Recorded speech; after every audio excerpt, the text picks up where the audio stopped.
Hello, everybody. Good afternoon.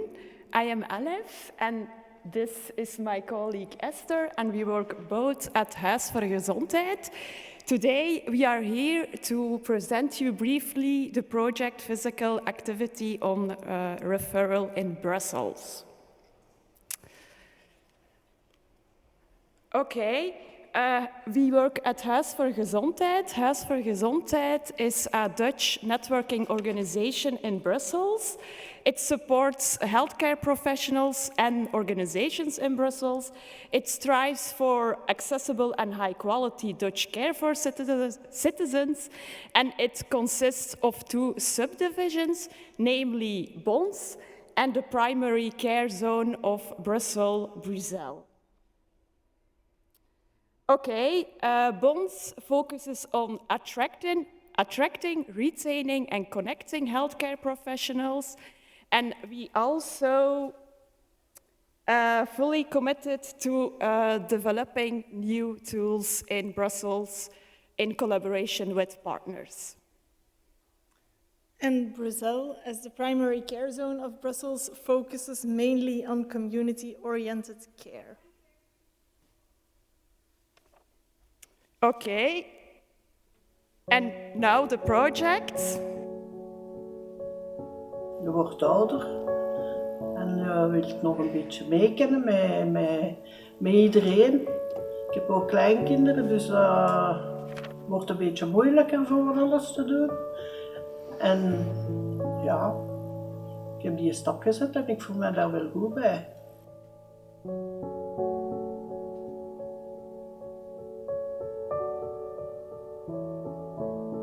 Ik verwijs zelf door omdat ik vind dat bewegen een positieve invloed heeft op de gezondheid van mensen, zowel mentaal als fysiek. Wel, omdat ze, gelijk als ik, en dat ze echt zouden voelen dat dat wel nuttig is, dat dat goed is, dat je doet terug fitter worden. Fitter worden, ja, maar ook omdat je met de andere mensen dan meer in contact komt. De eerste keer dat iemand bij mij langskomt, gaan we eerst na van waarom dat die persoon eigenlijk bij mij is gekomen, hoe dat die persoon bij mij terecht is gekomen en wat eigenlijk de verwachtingen zijn van de persoon. En dan gaan we eigenlijk zien hoe dat het leven van die persoon eruit ziet. Hè. We gaan ook kijken op verschillende facetten, wat de persoon doet van beweging, zowel thuis, op verplaatsing, op het werk en tijdens zijn vrije tijd. Ik heb dat dan een keer nodig gehad om toch te vragen, alleen om steun te vragen. Maar dat doet veel, hè. Als je van iemand zo steun kunt krijgen, dat is ook de stok achter de deur als je een afspraak hebt. Ik laat het woord sport altijd graag een beetje achterwege. Ik geef dat ook mee aan de mensen, dat het eigenlijk om beweging gaat. Gewoon te bewegen in het dagelijkse leven.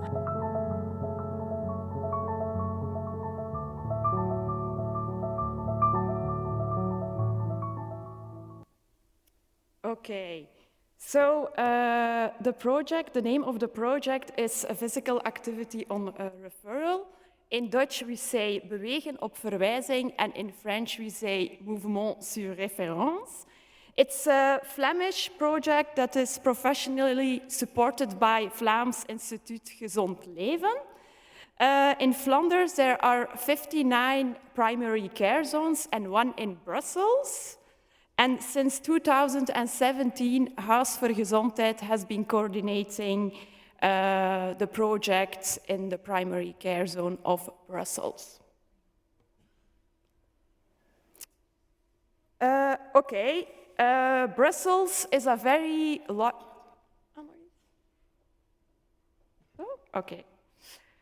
Brussels is a very large city with 19 municipalities. We have chosen the municipalities where there are the largest groups of vulnerable people. We also targeted the municipalities with a large network. Currently, we are active in 5 municipalities. Namely, at the end of 2017, we started in Anderlecht, In 2018, we started in Sint-Jans-Molenbeek, Schaarbeek, Brussels City. Brussels City is central Brussels. And recently, this year, in April, we started in Jette.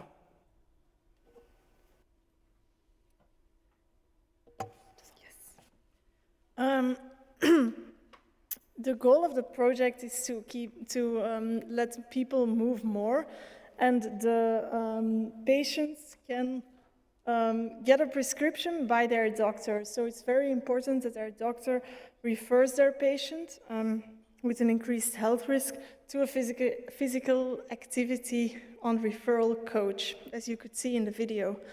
The coach guides and motivates the patient on their way to an active lifestyle.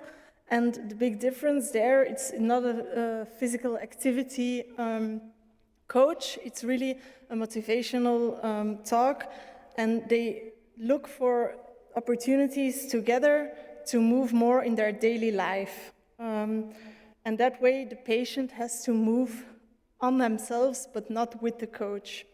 The focus is mainly on the vulnerable groups, but everybody is welcome to join in the project, and there is a very low cost for participants. Who can join in the project? Everybody who is 18 years or older and living in Brussels. So we are active in 5 municipalities in Brussels, but everybody can participate. The main focus is for patients with an inactive lifestyle, but all patients with an increased health risk where physical activity is indicated can join in the project. So it's open for everybody, but the focus is really on people with an inactive lifestyle or an increased health risk. The purpose of the project is to getting the sitting Flemish or Brussels citizen to move more. We focus on preventing the occurrence of health problems and minimize existing health problems and health risk by this project. We say prevent the occurrence of health problems, both physically, but also, very importantly, mentally.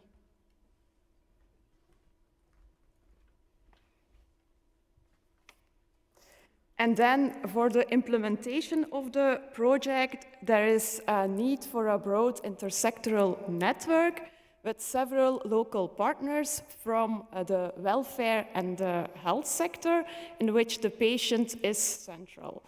The need for a large network is also necessary to create support for the project.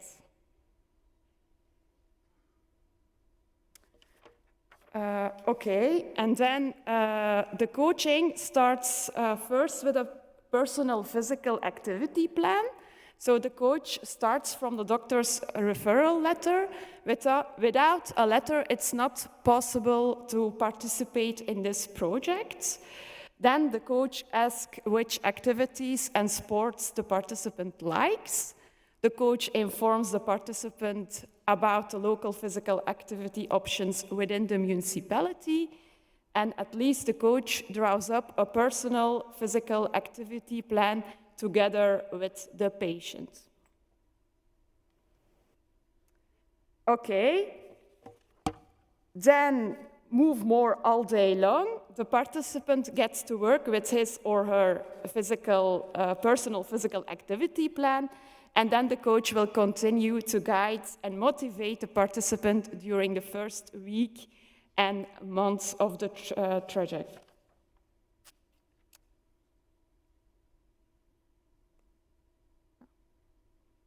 Okay. And then the collaboration between the doctor and the coach, very important. So all kinds of doctors can refer to the project, not just the GPs. It is the doctor's job to inform high-risk patients and motivate and advise them to contact the coach within the municipality and provide the coach with a letter so that the guidance is safe and efficient. We already said the local network is very, very important, and the network meets 2 or 3 times a year to discuss the progress of the project. The local network consists of all kinds of doctors, professionals from the care and welfare sector, local authorities, organizations that reach vulnerable groups, and so on and so on. The various expertise of the different actors come together in this project, and that's very important. And the great focus is on an integrated care in which the patient is central. Okay, and here you see an overview of the number of our patients. In total, we have guided, or coaches have guided 518 patients, clients. Corona did have an impact on the number of our patients, and since 2020, we see a decline.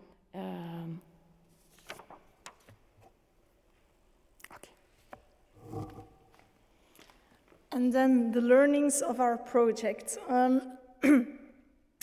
You can see here an overview of the learnings we wrote down as we sat together to see what are the difficulties of the project. One of the main difficulties is to keep on motivating the practitioners to invest in the project and to prescribe the referral, the prescription on referral for their patients.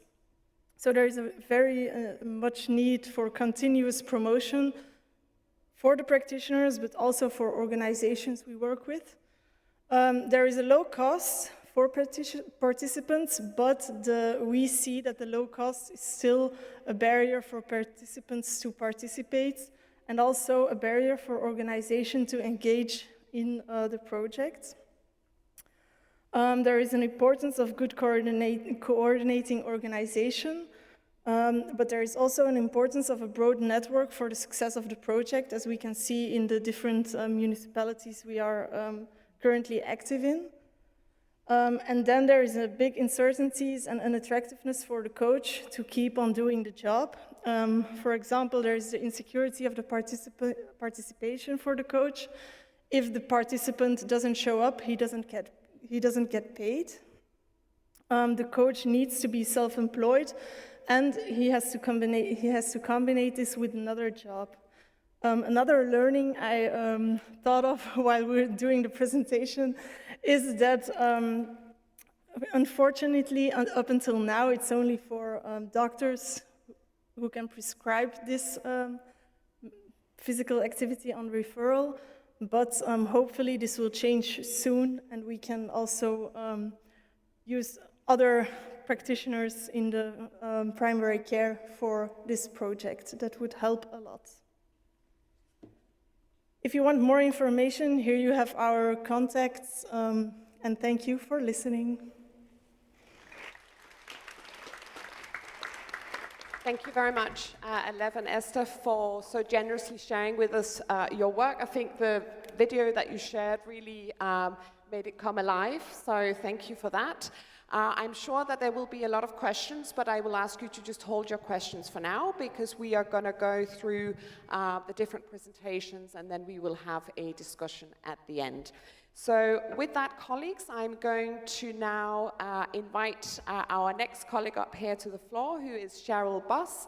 Cheryl will be sharing with us her work that she's doing in the international context on social prescribing. And with that, the floor is yours.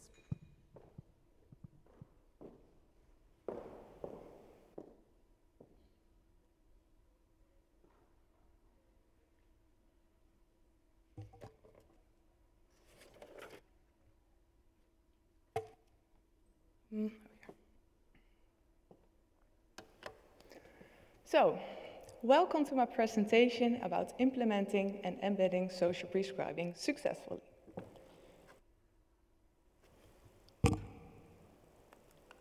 First of all, what is social prescribing? Well, social prescribing is that GPs and other frontline healthcare professionals refer people to a link worker. The link worker provides people a face-to-face conversation, and together they make a personal solution plan.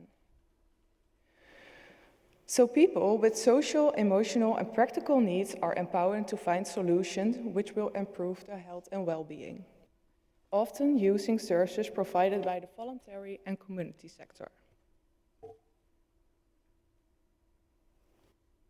Well, currently, many people access health and care services who often experience problems about the wider determinants of health. For example, people experience psychosocial problems due to an increasing level of loneliness, uncertainty about financing, housing, or unemployment. These problems cannot be addressed only by the medical domain. So therefore, different health and care organizations are collaborating to implement models such as social prescribing. Social prescribing is now designed in about 20 countries. Similar between these countries is that they all have to look different to health problems. Addressing wider needs become more central instead of medical solutions. Differences between these countries is that they focus on other health issues of the population. Thus, in one country, they are more focusing on social problems such as debt, housing problems, or unemployment, and other countries are more focusing on mild psychosocial problems because of loneliness, and other countries are more focusing on chronic health conditions for people who want to live healthier.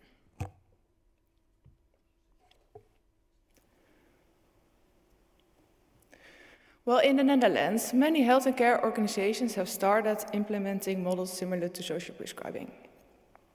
Some health and care professionals and organizations are ready to move beyond the pilot phase, and they are looking for guidance to successfully optimize and embedding social prescribing.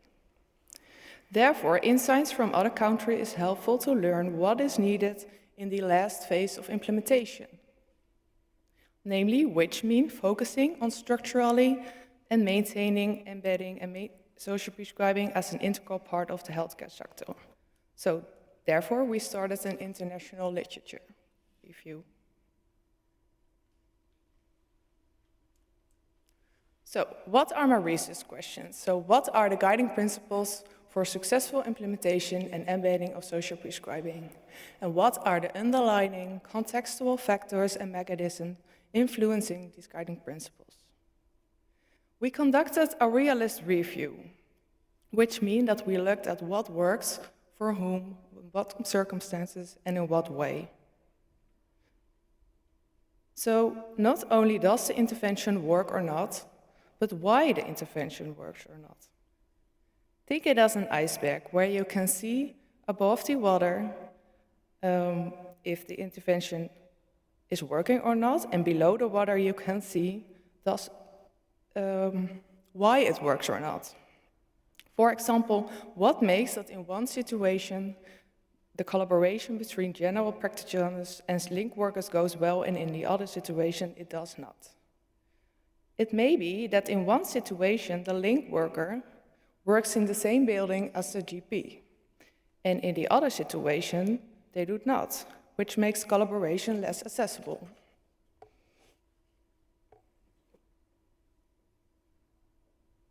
So we searched for studies in the database Medline and Embase. We started with 310 studies, and after the first screening phase, we selected 82 studies. And after the second phase, we selected 30 articles. These 30 articles were used to identify the initial guiding principles. To test and refine these initial guiding principles, we organized a focus group where health and care organizations from different regions in the Netherlands were engaged.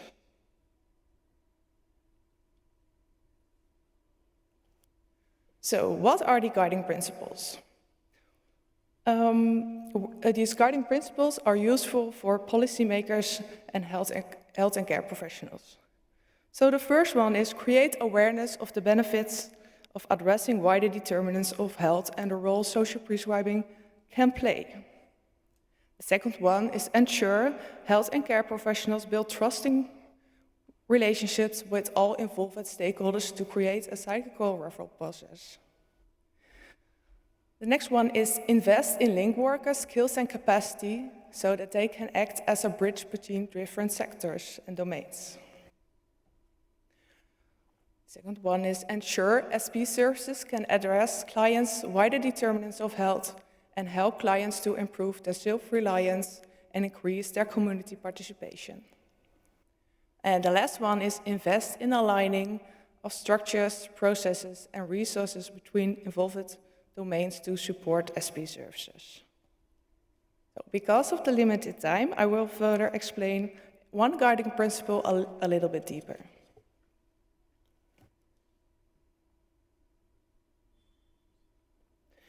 Invest in link workers is a very important guiding principle when it comes to implementation and embedding because they can fulfill a bridging role between all different sectors. To fulfill this role, link workers need to be able to understand and acknowledge the challenges organizations from different sectors face, to use communication and connect these organizations to organize care around the wider health needs of clients.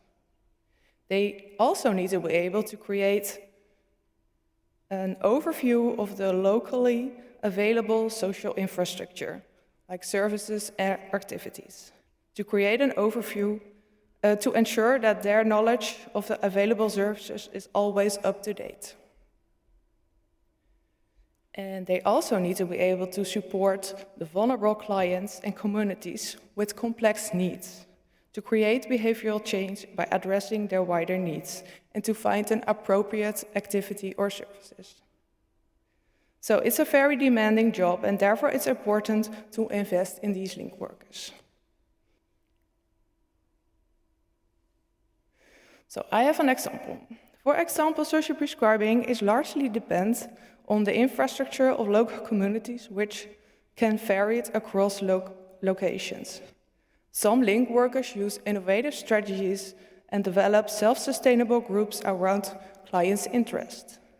This makes it more plausible for clients to join an activity or to meet people with the same needs.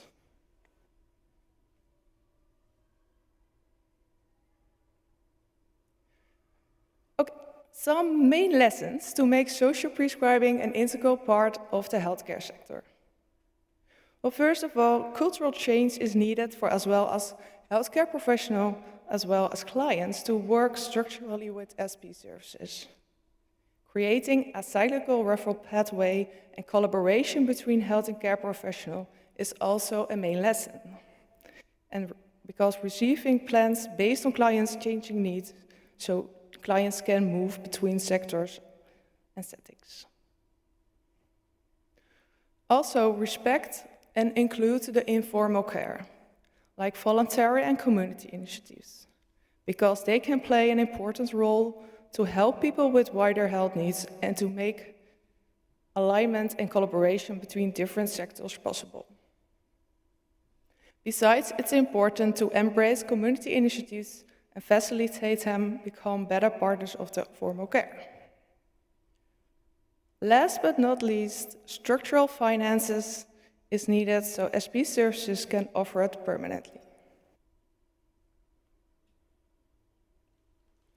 Thank you for listening. Thank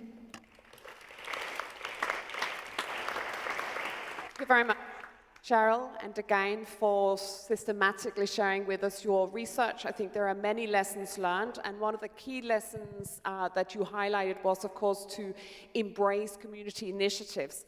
And that's precisely why that leads us to our next presenter, and I'm very pleased to introduce Vicki Cloney from CVS Inverclyde, as well as her colleague Alison Bundle, and they will be co-presenting and sharing with us the building of a movement at the community level in Scotland.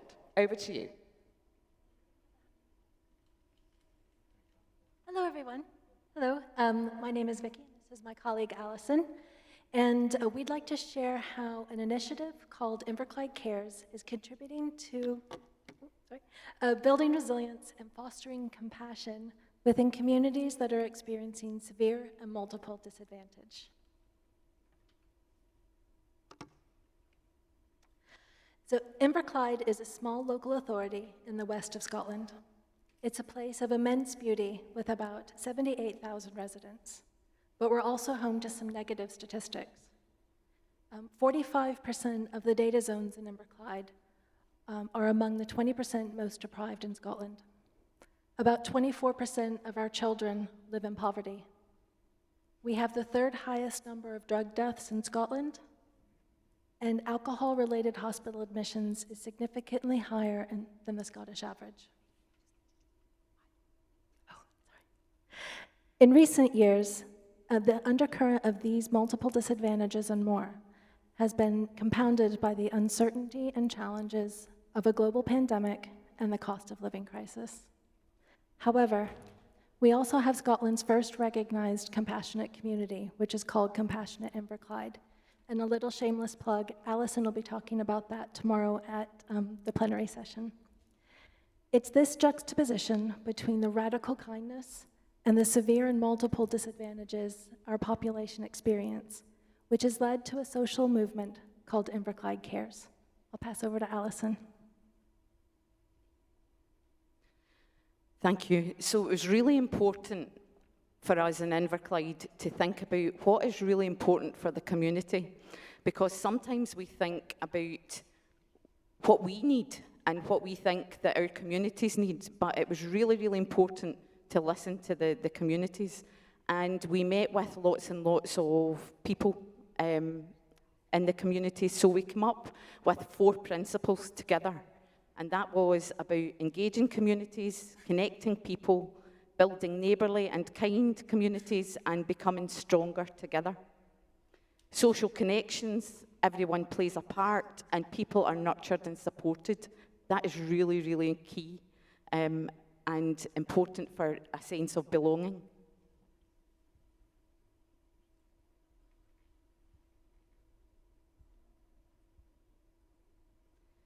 So we came up with 4 work streams: bereavement, kindness, remembering together, and stigma. Because if you think about it, what are the key things that happens to all of us? Bereavement and loss is the thing that every single person experiences. No matter what age you are, no matter what time in your life, we all experience loss and bereavement. So we looked at that, we decided to think, okay, let's have a whole systems approach across Inverclyde to look at loss and bereavement. Yep.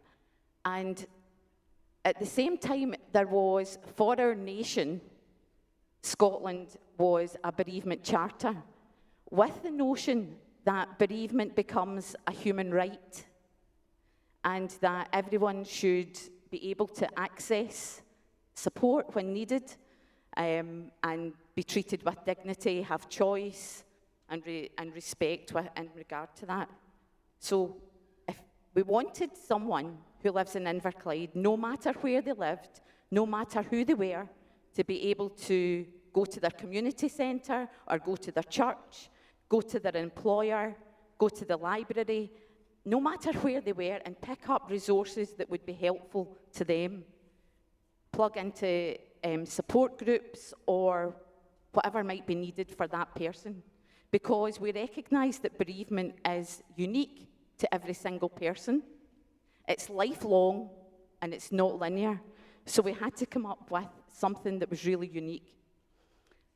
And we decided to start in Inverclyde with our employers. So we have been working to look at how can organisations best support someone when they've been bereaved. How can we get them back to work in a way that's compassionate and supported, in order that sometimes the only thing that they could do would go off sick. So we've been working really hard with organisations to get them to really consider how they look after their employees. So far we've got 11 organisations who have their charter mark. We're set up a pet bereavement wellbeing support group because no matter where you go, people have been talking about the impact that losing a pet can have, not just people. We've established a network in Inverclyde that, I suppose, connects all the different organisations who deal with bereavement so that they can come together and best meet the needs of the community. Last week we had our very first No One Grieves Alone event, and that was bringing in the creative arts, the use of artists, and how we can really change the narrative that we talk about, which is difficult on death, dying, loss and bereavement. So it was really interesting for the artists to come together and put on the first programme, which was really successful. We've had now over 150 people attend bereavement training, and we're working in collaboration with the Culture Collective, Inverclyde Council, the local Health and Social Care Partnership, and our local hospital to make sure that bereavement is on right at the top of the agenda. Next slide, please. But in doing so, you have to consider about compassion and kindness. And as Vicki said, Inverclyde gets really bad press. We've got a lot of drugs and alcohol use. We're one of the highest deprived areas in Scotland. But it's a really, really kind place to be, and we want to recognise kindness no matter what the act is. So we have come up with and rolled out kindness awards for individuals and kindness awards for organisations, and that's really, really exciting. So that's just an ongoing thing that we're doing together at the minute. And then the last thing that I'll speak about before I hand over to Vicki is around the COVID memorial and how important it is for our community to think about ways to remember together. And the Scottish Government gave 32 local authorities money to come up with their own way in which to recognise and remember the people who had died during COVID or are still suffering the effects of that. So we have just completed phase 1 of that co-creation with our community, and phase 2 starts in June. So by next year, we will have in place what our community has said to us that will be really important to remember the people that we've lost during the pandemic. Thanks, Alison. Stigma is a known issue in Inverclyde, both among professionals and within the community. At the very start of the Challenge Stigma work, we acknowledged how important it was for individuals and professionals from all sectors to sit around the table as equals to discuss how we were going to address stigma in Inverclyde, and that's what's happened. We've held 4 events so far, and the quality and depth of the conversation's been fantastic. The barriers between professionals and service users has just melted away. We're just a group of people bringing all of our collective experience together to discuss how we can work together to solve a problem in our community. During the first event, 3 themes appeared across all areas, from carers to community justice, from LGBTQI+ to mental health. These themes were there, and these themes are how we've taken the work forward. Now, in the interest of time, they're on the screen behind me. We've discussed the commonalities within the different types of stigma. Literature acknowledges these commonalities and argues that intersectionality can make already vulnerable individuals exponentially more susceptible to the combined effects of multiple types of stigma. And this is a reality for many people in Inverclyde. We've talked a lot about the importance of positive communication and the power that words have. Thinking about the words you use matters, because judgmental words perpetuate stigma, even unintentionally. The most recent session explored the stigma around poverty and the impact in relation to both the cost of living crisis and the historic deprivation we have in Inverclyde. We asked the participants to pledge what they were going to do to challenge stigma, both personally and professionally. Using an app called Slido, but other brands are also available, their pledges appeared on the screen in real time, and it was an absolute burst of positivity. It was really inspiring. This is the graphic that you can see on the screen, and it demonstrates the kindness and compassion that's within the very fabric of the people of Inverclyde. Over the past 6 months, we've been developing a stigma training program based on the needs and the values of the people of Inverclyde. Existing training programs looked at particular client groups. However, we wanted a holistic approach to stigma training that looked beyond a single aspect of a person's experience. The program is being co-created with people with lived experience, and it's not about duplicating what's already available. Our training pulls together reliable information from both public and third sector sources, along with personal stories from local people. It all has the aim to increase both understanding about stigma and to help people to challenge it, all through a trauma-informed lens. We've completed one e-learning module so far, which is about the stigma that people from ethnic minorities and those who have moved to Scotland from elsewhere in the world experience. Over the course of 7 workshops, we explored the learning outcomes, from with people with lived experience, often asking them what it was that they wanted people in the community to know. The next module is about the stigma people with drugs and alcohol issues and their families' experience, with the first of these meetings happening next week. Our goal is to launch that program during September, which is Drug and Alcohol Recovery Month. See if I, there we go. So the appetite to challenge stigma, to champion kindness, and to support bereavement in Inverclyde says so much about the compassion and the resilience of its residents. They care. They care a whole lot. And because of that, we are changing the narrative about Inverclyde. So thank you very much. Our contact details are on the screen. Thank you very much, Vicki and Alison, for a fantastic presentation. I have the privilege of coordinating a network of healthy cities, and they often tell us that what they want is concrete and actionable recommendations, and I think that's what you have just done there. And I think that's something that we can all learn from and that we need to, again, take note of and think about how we can scale initiatives like this up. I really absolutely love the whole idea around a kindness movement. And again, I'd be interested in learning more about unpacking that further. Colleagues, we have now been here in the region. We are now going to take you out of the region. We are going to take you all the way to Singapore. We are very fortunate to have Dr. Jason Yap with us from the Swee Hock School of Public Health, the National University of Singapore.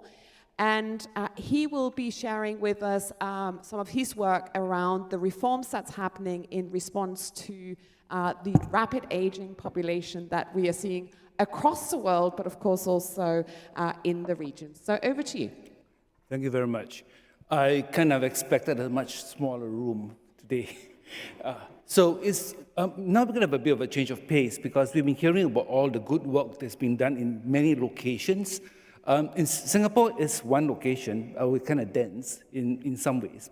And we have got many things happening. One of my previous senior leaders once said that we had more pilots than the Singapore Airlines had.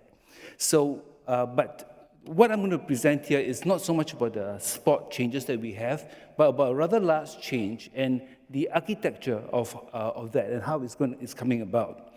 First of all, I should tell you that or if you look at the program, I'm actually from Singapore, not from Canada.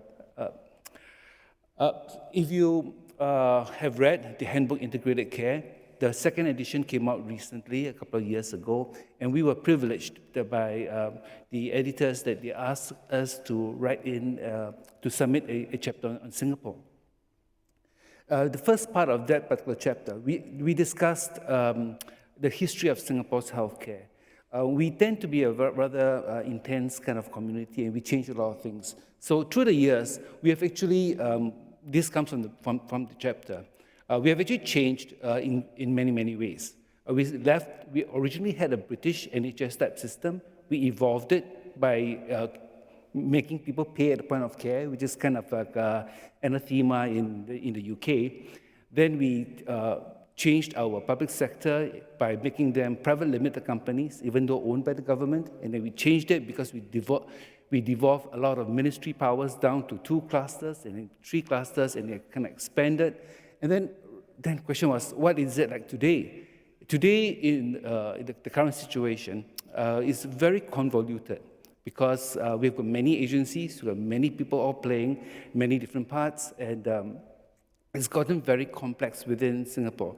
When we started off, basically we had the NHS, which is a healthcare service. Right? Today, we are looking at the social care sector, the mental health care sector, support services, and public, private, and as well as the people sector, what we call our voluntary welfare organizations. So actually, the things, what I liked about this outline was the evolutions of Singapore healthcare. But what's the next one? And actually, sort of it dawned on me that we are at the brink of the next one, which is an involution, right? Which is basically a folding in. Historically, the one sector of Singapore's healthcare that was kind of left out of the public, the whole healthcare system, is in the system, but the Ministry of Health largely left them to their own devices, tried to bring them together, was actually primary care. Something like 80% of attendances are in the private sector, as opposed to 20% of the hospital care in the private sector. So you find that our primary care and our secondary tertiary care had a very curious structure.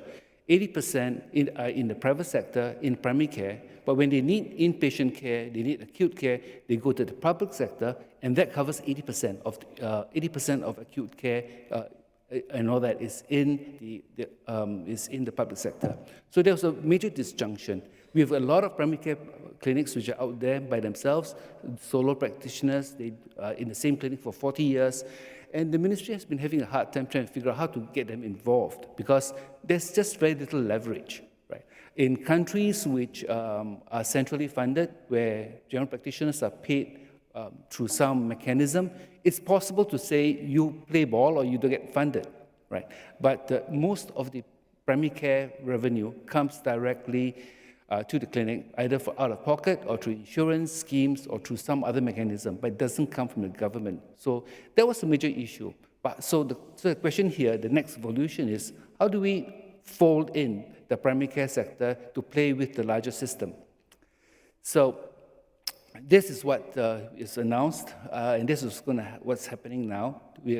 This is what we call it Healthier SG. The SG Singapore is kind of our latest idea. There's Team SG, Nurture SG, all sorts of SG stuff. So this is Healthier SG, and that's the next healthcare reform that's coming out in Singapore. Actually, Singapore's done pretty well. If you look at this particular slide, in about 1950, our life expectancy was just under 60 years of age. Today is pretty high up, it's above 80. But the reality is that most of the credit does not go to the healthcare system. It goes to the fact that economically we have done well, people eat better, food is safer, water is clean, sewage is taken care of. Even my Singapore colleagues here are not, most of them are not old enough, but if you can think of the stinkiest toilet you can ever imagine, when I was a kid, that was the Singapore River. We had to clean it up. But the engineers did that. It wasn't healthcare that did it. So we have done well. We have a good system. But like I said, the primary care is still outside. So the latest buzzword in Singapore is population health. And here is my nutshell explanation to my colleagues in Singapore, right, what population health really is. People want to work, live, and play. And for that, you must have something that's the health of the population. In order to do that, that's health and wellness, and that you can recognize the 3 preventions, right? And to do that, we will do things like vaccinations, health screenings, primary care, and so on. But there's a layer before that, which is socioeconomic determinants of health, which one of the previous speakers had already shown in the diagram. And there's a layer before that as well, which is commercial determinants of health. When people work too hard, when they are in unsafe circumstances, when my biggest beef about this is the tobacco industry has absolutely no redeeming value whatsoever, right? But they actively try to recruit smokers under 25 because they have to replace the clients that they kill. So this is a picture of the underlying idea behind population health, right? Not just to treat people after they get sick, but to move upstream as far as we can, all the way up to commercial determinants of health. Some countries, like New Zealand, have come up with the minimum legal age. There is a smoke-free generation that will progressively go up, so that eventually, if it comes out, they clear the population of smokers. But those are the things that we need to engage in beyond healthcare. So, but population health, what is population health? This was the definition that kicked off the whole thing, Kindig and Stoddard. I won't spend too much time on this, but if you look at the different definitions, right, it means many things to many different people. For some people, it's a concept. Connect is a verb. It does something. It's a focus. It's an outcome, right? And basically, we hitch our definitions. But the population health definition that I like the most is from my favorite textbook, if such a thing is a favorite textbook, Max Rosenau last. And you can read it, but I've underlined the key phrases. And you notice that all the verbs, all the words down there are not about activities. Now, why do I bring this to a conference like this? Because in Singapore, if you talk about population health, most of the time, we are talking about integrated care. When we say, someone once asked me recently that to give them some advice on how to do population health research. But when I dug in, she was actually talking about evaluating transitional care programs, evaluating hospital-at-home programs, and so on. So there's a confusion over what the phrase population health actually means. Okay. So it's been going for quite a long time. In 2018, the Minister for Health announced the 3 Beyonds. They're very nice directions to move in. We want to get out of the hospital, move to the community. That's moving the center of gravity into the community. Beyond quality to value, so not just doing the best, but doing the best and make sure it's worth the money. And beyond healthcare to health. So this is an entire shift that started in 2016, 2018. We declared war on diabetes. And I found that actually trying to understand, I will close back and later on you understand why the primary care, why I started with that, right? Which is that this diagram I got from New Zealand, which I thought was very useful to demonstrate the difference between population health and clinical care. But what's that got to do with integrated care? Here's my try at it. If I put integrated care in the center here, right, clinical care is what we do for patients. In addition to that, to do clinical care well, we need to integrate care. So we do integrated care in addition to clinical care. And population health is in addition to integrated care and clinical care. So if I look at what's written inside there, and my first thoughts, and this needs to be a bit wordsmith, I won't go through all of them, but essentially there's a difference of perspectives and a difference of focus areas, right? Clinical care, we are dealing with patients. If they're not ill, they don't come to us in the first place, right? Integrated care is still dealing with patients, but outside the space of actually care delivery itself. Right? It's about the healthcare system. And population health is dealing with the whole population, including those who are not unwell. And somebody asked me, how do I neatly demonstrate the difference between population health and integrated care? And it hit me this morning, actually, right? Ask the person to talk about whatever they're doing. If the word they use is patients, they're doing integrated care or clinical care. If they use the word they use to describe the beneficiaries are persons, then that's population health. So think about that. I found it a very good, simple litmus test. So what we're doing with Healthier SG? What's missing down here is, firstly, right, we don't have a population-based register. We don't have everybody in our system. We only see them after they get sick.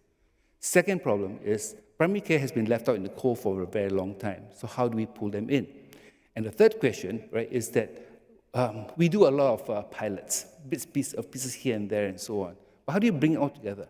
And in a sense, this is the first time we ever have a system-level resourced implementation that's actually changing the whole system. Our past healthcare reforms have been, let's change the hospitals, let's change the financing system here and there. This is a massive change because they're changing a large, at the system level, the whole chunk of the whole system.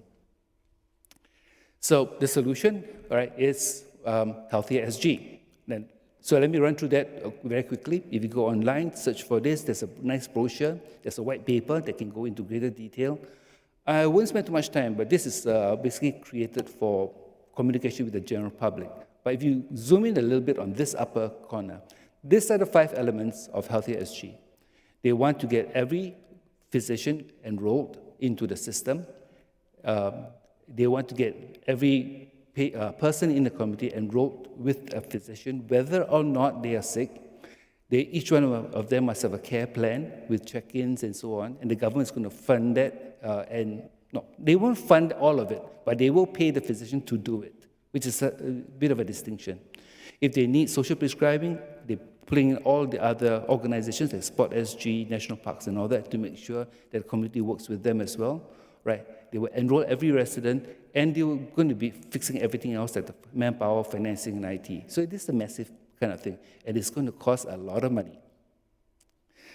This comes from the brochure.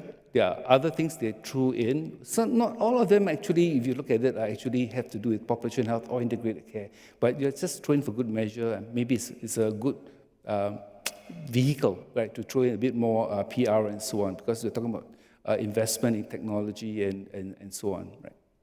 So this is towards Healthier SG. Now, my last slide, and I apologize for speaking so quickly. I'm conscious of time. What's the difference between Healthier SG, integrated care, population health, and healthcare? And we're trying to extricate the different parts because there are many people in Singapore who would just very say, no, Healthier SG is population health. And they'll say, here's my population health program, and it's actually a transitional care program for patients to go home, right? So here's my attempt to bring it all together. First, there's healthcare. What do we do in healthcare? We give patient-oriented, patient-initiated healthcare, responding to their needs. That's traditional healthcare. That's population health. Population health, we try to improve the health of the whole population, and we look, well, obviously we have to deal with the healthcare-related elements as well, right? And we also want to improve areas that are outside of healthcare, right? In this case, primary prevention, healthier lifestyle, reduce salt intake, and so on. And there, it needs to be a part of it to monitor what happens at the whole population level. And then there's Healthier SG. Here's a kicker, right? Because so far, I said 4 items. Healthier SG doesn't cover any of it. What's Healthier SG? It's about recruiting the primary care sector. It's healthcare reform. They're going to adapt in support structures to help the thing to move. They're going to improve the health of the whole population by working on other things that are outside of healthcare as well, right? The sports and so on. And ultimately, Healthier SG by itself is a bit to be able to sustain Singapore's health economy and balancing the healthcare costs and so on. So that's my take on population health, healthcare, and Healthier SG. Integrated care actually belongs to the healthcare bubble, right? It's about making those things work. It's within the green circle, right? I say this because when I was going to put up the abstract, I was trying to think of what I wanted to say, right? This is actually only a small part because I was actually much too ambitious.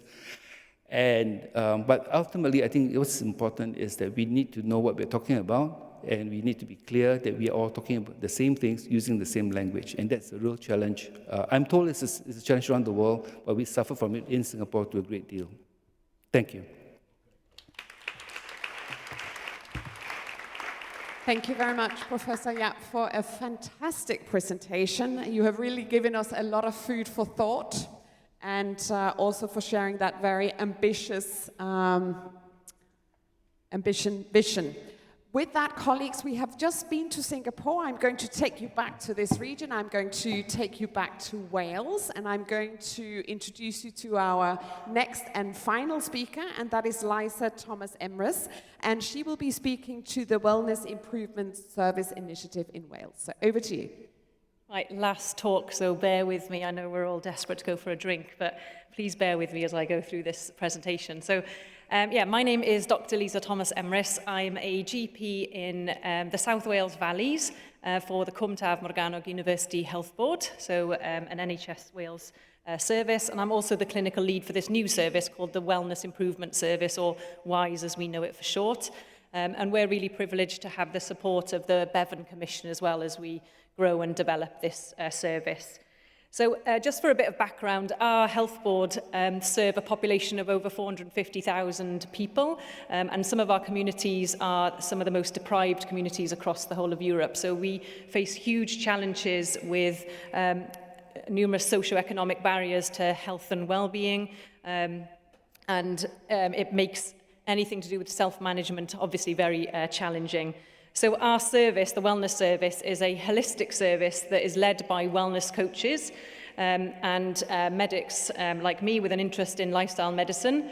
And we aim to empower our patients to become co-participants in improving their physical and mental health and well-being through self-management techniques and addressing what really matters to the person. But before I get into it, I just want to share a story of something a patient told me that has been a real motivator to me in trying to promote integrated care.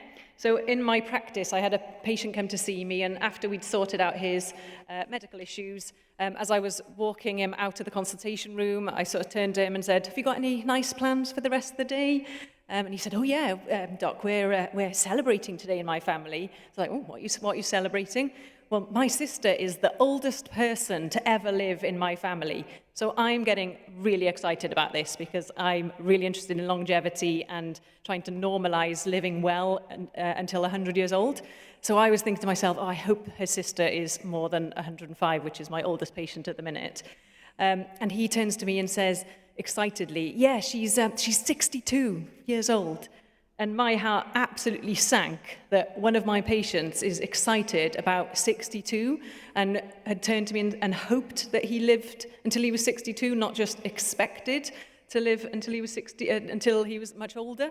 So I think before we do anything with service improvement, we have to really acknowledge and appreciate where someone's starting point is, because you can't change unless you know where you're starting from. And I think our population have such poor health literacy and so many barriers and challenges in our communities for focusing on well-being and wellness that self-management is a really tough sell for us. So people change through desperation or inspiration, and sadly when it comes to healthcare, it's usually out of desperation point. But in order to introduce our wellness service, I wanted to start with a video of one of our patients talking and hope that this patient gives you some inspiration.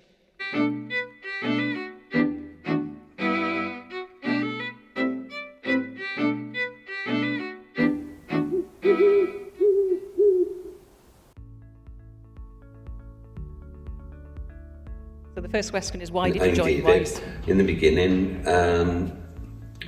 I had mental health issues due to my chronic back pain over the years, and I was recommended by the healthcare practitioner for this course, and I'm glad that she did. Next question is, how has WISE helped you on a personal level? It's helped with my mental health and my chronic back pain. The social interaction with meeting other like-minded people, and I realise I'm not on my own, you know. The staff are wonderful and very helpful, and you know, it's helped me overcome different obstacles. I now do a little bit more exercise with my dog, regular medication, a little tip to when I feed the dog, give myself my medication so I don't forget. What have you learned with WISE that you can take forward to self-manage your health? Well, they've given me this toolbox in my arsenal, and that's with an action plan, dietary, exercise, all different methods, distraction therapy. Yes, it's unbelievable. I now, I feel in a better place. I'm more positive for my future, my support and love of my family, and I realised I am valued, and I'm not existing. I'm living now. Would you recommend WISE to your friends or family?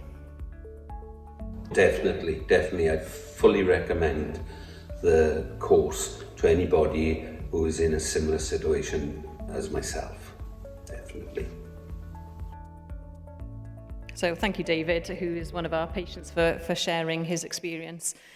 So in Wales, 1 in 3 people have a chronic health condition. 1 in 5 of our population are on an NHS waiting list at the minute. And this service was brought about from COVID recovery. So the Welsh Government gave us funding to try and look at anything that we could do to reduce the risk of people getting worse while they wait on waiting lists. So one of the aims of the service is to reduce people deconditioning and having worsening health problems while they wait, and to try and get patients to improve their symptom control and hope that perhaps if their symptoms improved significantly that they would no longer need to be on a waiting list. And to ingrain self-management as part of routine healthcare so that it does become more of a partnership, so that patients can understand what they can do to build a foundation of health, and that can help improve the outcomes if they need specialist intervention. And the other aim is to help reduce the flow onto secondary care lists in the first place as somewhere else to refer our patients. So as I said, it's a wellness coaching service, and it's done in group settings, so maximum 20 participants per group. And it's all about self-management and empowerment in pillars of what's known as lifestyle medicine. And I'll come on to lifestyle medicine in a second. But the most important part of the service is addressing what matters to the person and being really clear of what their personal motivation is to improve their health and well-being. We do baseline assessments such as blood pressure, weight, waist circumference, BMI, but the most profound outcomes that we measure really is something called Measure Yourself Outcomes Profile, or Measure Yourself Concerns and Wellbeing Scores from Meaningful Measures. And that looks at the 2 main concerns or symptoms that the patient has that can be anything. So it can be physical, or it could be stress from traumatic relationships, bereavement, problems with benefits or financial concerns or housing concerns. So it really addresses what that person's agenda is. And we repeat that throughout the coaching process then to make sure we're actually staying on the same page as the patient. And they initially start with 6 weeks of weekly 2.5-hour sessions, and then it goes to fortnightly. And they can have a baseline foundation coaching for about 4.5 months, but they can repeat it then as much as they want to. So some people have done it up to 9 months. And with each session, they do an action plan with their coach and a goal-centered action planning of something meaningful for them individually. And they can choose face-to-face or virtual coaching. So we run the face-to-face sessions as close to patient postcodes as possible. So in community venues that are really accessible, that are on the transport links, that kind of reduce the barriers of attending the appointments. And we're very fortunate in our health board to have an arts team, an arts and health team. So they run multiple sessions of various art programs that can help with well-being. So that's things like music therapy, singing, taiko drumming, laughing yoga, like anything you can think of, they've got it on prescription that the patients can attend for free. And social prescribing features heavily in our service as well. So we've linked up to our third sector colleagues to try and spotlight what's available in the community, and also spotlight what needs to be there as well. And our volunteer service have been key as well. So our volunteer service has been really helpful in actually helping us design the service and see what added things we need to have. So, for example, they offered to meet patients in their car so that they didn't have to walk into the sessions by themselves. which reduced a lot of did not attends. So we were finding that people were driving up but getting so anxious about walking in that they drove off again. So when the volunteers rang them beforehand to say, look, I'll meet you in the car and I'll walk in with you and I'll sit next to you, that made a huge difference. So something just so simple as that made a big difference to how our patients were experiencing the service. And we also have medical students come and do placements with us so that they can learn about person-centred, holistic approach to care, so that we're really ingraining this in our future medics. So these are the pillars of lifestyle medicine for anyone who doesn't know them. So there are 6 pillars that are recognised world over, and each pillar is just as important as the other. So social connection is your relationships, your identity in the community, your support network. Mental well-being, obviously reducing stress and anxiety and improving mood. Physical movement is any type of movement that gets the body fitter or stronger or more mobile. Healthy eating, self-explanatory, so eating the right foods at the right time, trying to eat local real food and reducing processed foods. This is a really tough one in our communities. So, for example, our local high school, within 5-minute walk from the high school, there is 15 junk takeaway shops. So you can imagine that trying to get healthy eating into our teenagers is very difficult when there's 15 places for them to walk past. Minimising harmful substances, so we signpost out to support services if people want help with reducing smoking, alcohol or illicit drug use.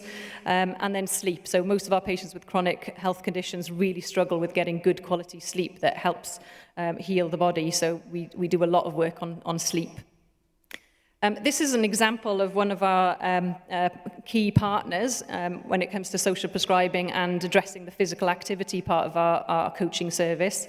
So Get Fit Wales is a Welsh charity that offers Fitbits to our patients, and with the coach then they set step goals that can be as little as 10 steps to as many as thousands. And as they meet their individual goals, they get vouchers to spend in local small businesses. So it helps us to reinforce that message of eat local, eat real food. And these guys are really good at helping to bring that social aspect into it as well. So Cheryl, for example, will say, oh, Mrs. Jones was here last week and she bought all of these things and she's cooking this and this is the recipe she had. So it really makes it helps us sort of drive that message of well-being in the community. So our service is open to anyone who's over 18 who has a chronic symptom or chronic health condition, so literally anyone. I would like to extend it to being families as a whole, so that's our mission in the future, but at the minute is over 18, chronic symptom, chronic health condition, and if they feel that they'd benefit from having the support of a wellness coach, they can be referred to us by any healthcare provider, or they can self-refer either by email, phone, or on a self-referral form on our website. And then our team call the patient back and explain the service and book them in for a session with the coach. And then if there are any concerns or complexities, they get referred to me, and I'll often do either one-to-one appointments or group clinics that are based on lifestyle medicine. So I don't prescribe any medications, but I can advise on how to aim to reduce medication intake. And I'll just close with another patient experience story.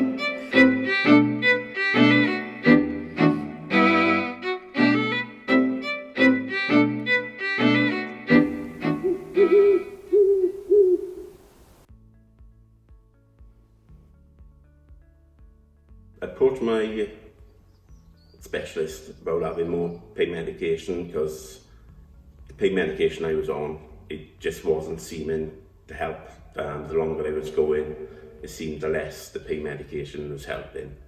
So I asked to be put in touch with the pain clinic in Royal Glamorgan. They're the people who prescribed the pain medication I was on in the first place. And under their advice, they asked if I could do this program to see if that would help before my pain meds were actually increased. So I was a bit skeptical about doing it. I thought I could do in a program lessen the pain, then I thought only the drug meds could help with the pain.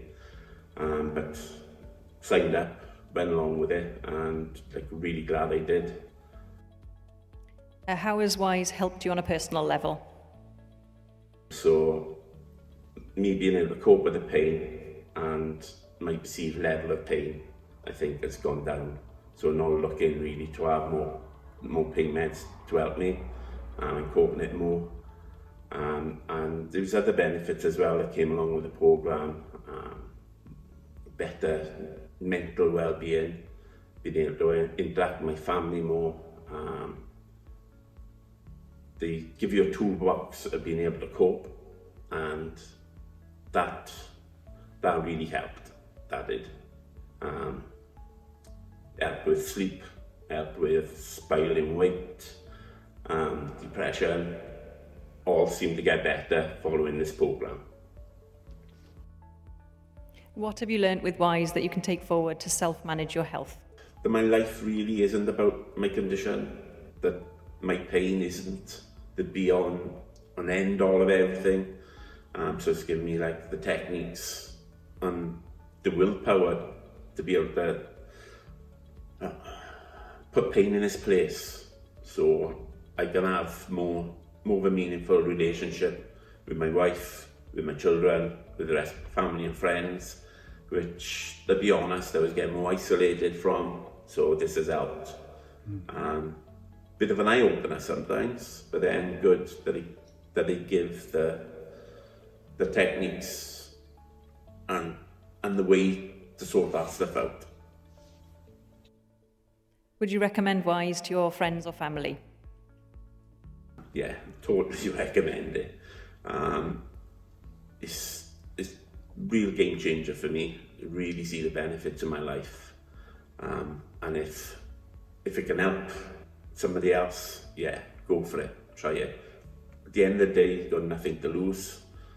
If you only gain one little bit from it, it's totally worth doing. It's, really changed my outlook. And that helped a lot with the pain. So much so, I'm not looking to have more pain medication at the moment. It might come a part of my life where I do need to, but I'd probably return to this programme before I go down that pathway again. So I really appreciate David and Stuart sharing their stories. Many of our patients actually are happy to share their stories, and we use that then to help convince other patients, obviously, to come along and try the service as well particularly when it comes to chronic pain management, because as Stuart said, they've got nothing to lose. There's so much more I could say about this service, because there has been so many positive aspects that the patients themselves have brought. So it's been a real co-production for this service, because they've come up with so many good ideas. For example, when they go through this process, they do have the option of training to become health educators themselves, so they can become expert patients, or they can just do the training, and that can help. We can show then that they've got transferable skills if they are struggling to find work, and that was an idea that one of the patients came up with.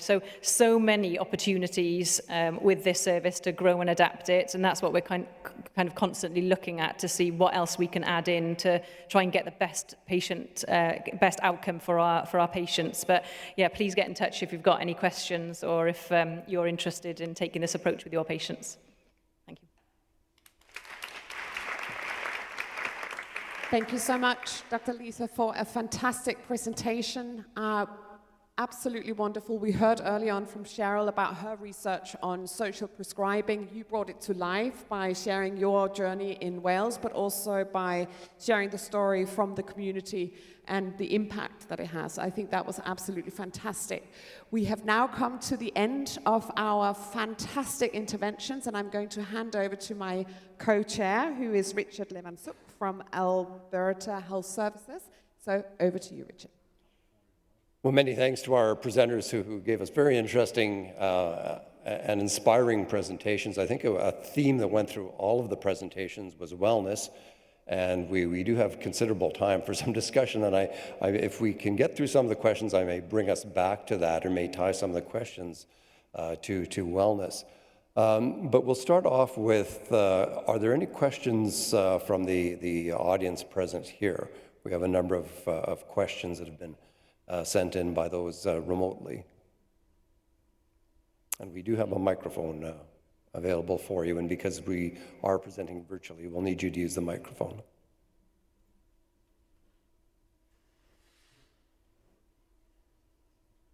While we're waiting for any questions from the audience, then I'm going to ask a couple specific questions, and I'm going to tie some of the questions together, perhaps. But first of all, to Vicki and Alison, there's a question about the bereavement charter.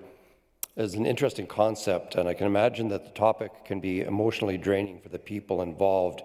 How do you prevent emotional burnout?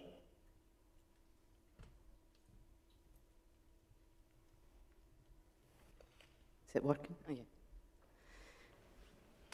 I think with the work that we so far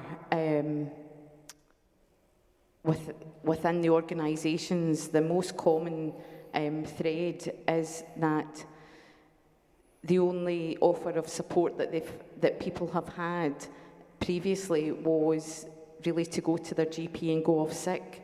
But looking at it in a different way, that peer support and actually being the feeling of being valued and heard and listened to, and sometimes just sharing their story has been enough to really validate that they're not going off their head or anything like that. So actually just taking part in the discussions so far has really helped. Alison is leading on this work, but I took part when our organization, CVS Inverclyde, did the bereavement charter. And being part of those discussions as a team, you're in there with your colleagues and you're really making yourself vulnerable, and having those conversations with each other, developing that charter as a team made it so that we actually it taught us how to support each other, really. Alison led us through that, and that ended up with us being able to support each other through bereavement. Thanks very much. Any questions, again, from the floor? If not, I'm going to ask a specific question to Cheryl, and that is, in your system, which people can fulfill the role of a link worker, and how is it best organized? I know when I've seen everything from somebody off the street suddenly becomes a link worker to a university degree social worker and everything in between. How does, who fulfills the role of link workers in your system? Yeah, that is a good question. Well, I think different people can fulfill that role of link worker. Well, in the Netherlands, you see that the link worker is mostly a welfare coach or wellness coach that have a background in social work. But you also see in other countries that the link worker is a volunteer from the local community. So for that people, it's very important to invest in skills and capacity so that they can help people with complex needs, because it can very overload when volunteers have to help people with complex needs. So a large volunteer component then to that, thanks. The best example, I was going to mention, the best example I've seen of a link worker is one group I saw that hired the local hairdresser, because of course she knew everyone and she knew everything in the community. There are some other questions which you can read on the app, but I want to try and tie them together because they deal with, for example, evaluation of the WISE program and should we be providing greater funding to social prescribing. But we talked about health and wellness, and we often talk about health and wellness as going together, but sometimes I suspect we don't stop to think about, is there a difference between health and wellness? And I would suggest that we can measure health. It's easy to measure health. We can do things like mortality rates and so on, and hemoglobin A1Cs, but how do we measure wellness? How do we know what wellness is? And I would submit that you could have perfect health, no colds, flus, cancers, heart disease, but you may not be well. And I would also submit that our biopsychosocial model now is so advanced that we can understand that you cannot have health unless you have wellness, unless you are well in all of the other aspects. So how, I'll ask each of our panelists maybe, or groups, how do you reconcile the health and the wellness? How do you incorporate? And particularly, how do you explain to the funders, to the politicians, the importance of wellness and why we should be paying attention to wellness initiatives in order to also achieve health? Jason, you're nodding your head the most, so shall we start at that end? Thank you. I was nodding because it's a great question. Well, since you called me, I think that sometimes we don't think about the binaries that we're dealing with, because we talk about opposites as if one is one end of the spectrum and something else is the other end. But for example, light and darkness are not opposites, because darkness is the absence of light. It's not an opposite to light, right? So I would actually argue that health is the absence of disease, right? Whereas wellness is the presence of something. And that something to me would be resilience, right? And you're right, it's very hard to measure, right? Because unless they get hit with a disease which goes into the unwell, the ill health side of things already, right?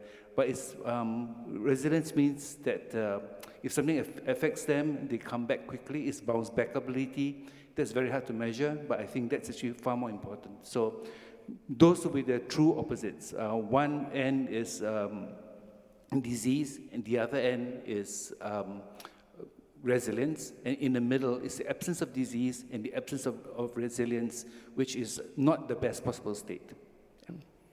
Thanks. We'll go down the line. That's a really wise observation, I think.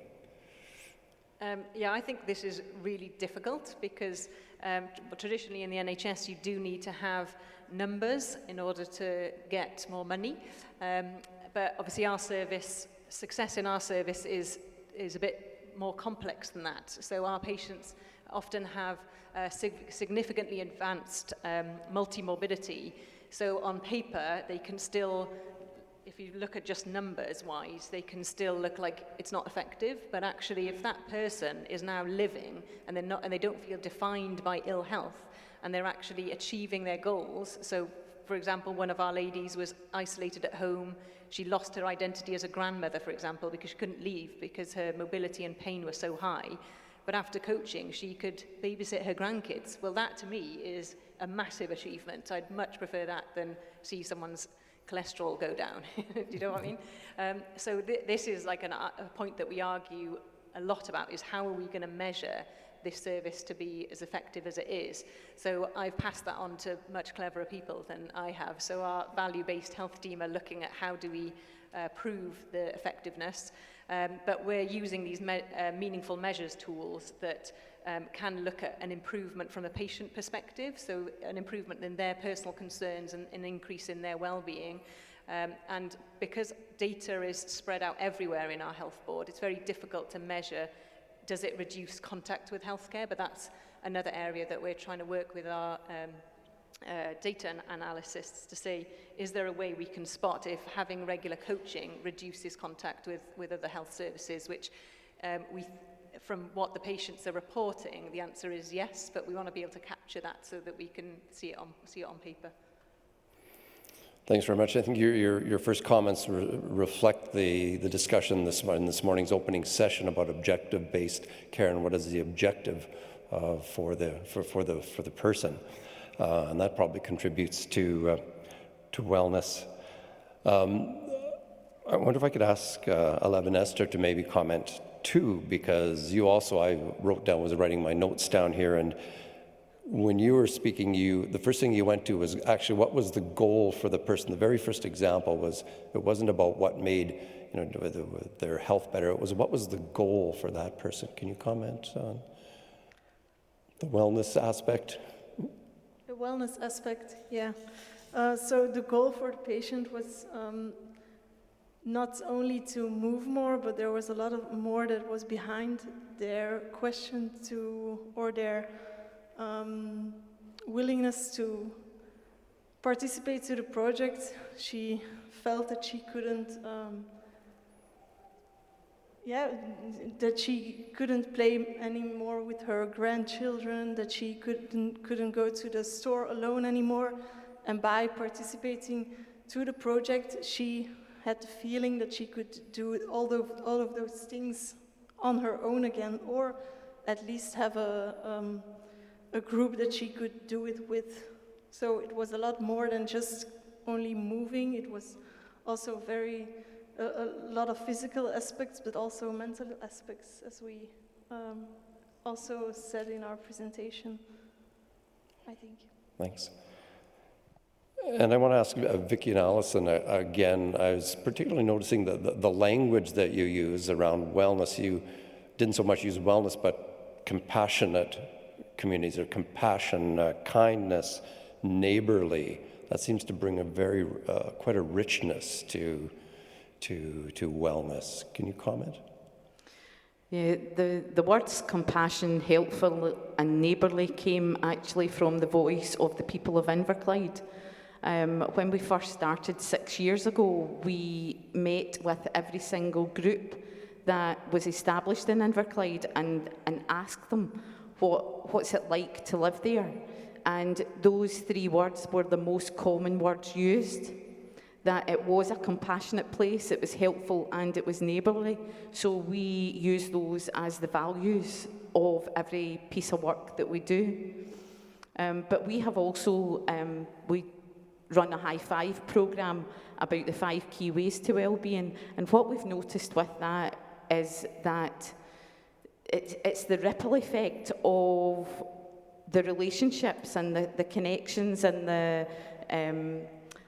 the synergy between the mental well-being, the physical well-being and the spiritual. So they don't come in isolation, but the person improves in every way.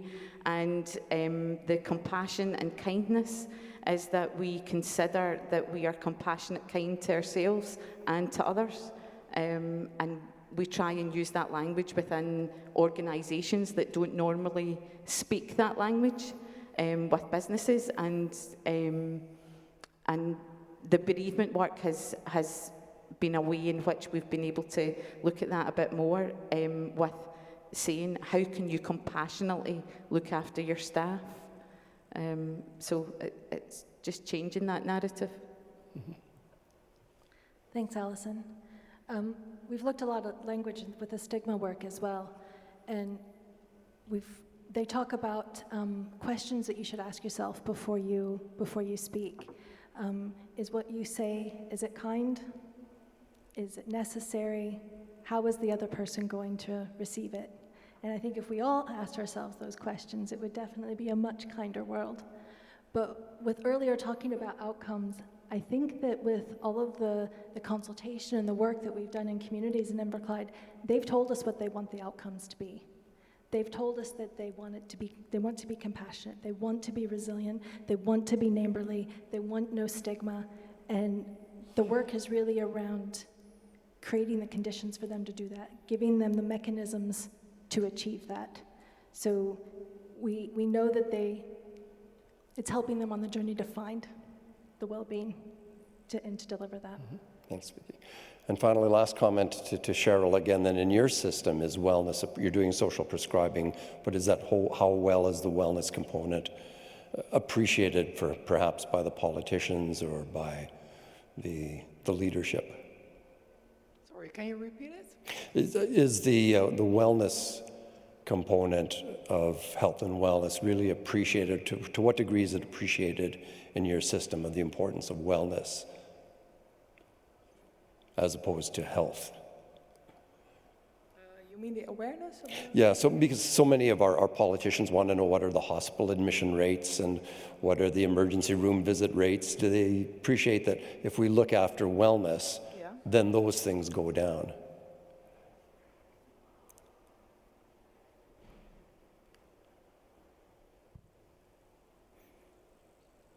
Or is it, I'm gathering that there must be that there is an awareness of the importance of wellness, given that you're doing the social prescribing.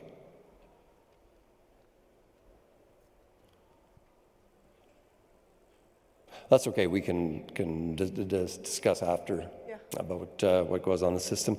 That brings us to the end of the session. So thank you all for your participation. You can continue on the discussion on your app as well. There are some comments from Spain, I know, that are contributing to this discussion. So I think that brings us to the end. My thanks to Kira as well for an excellent job of carrying the lion's share of the co-chairing. And now we can adjourn for drinks and further discussion. Thank you.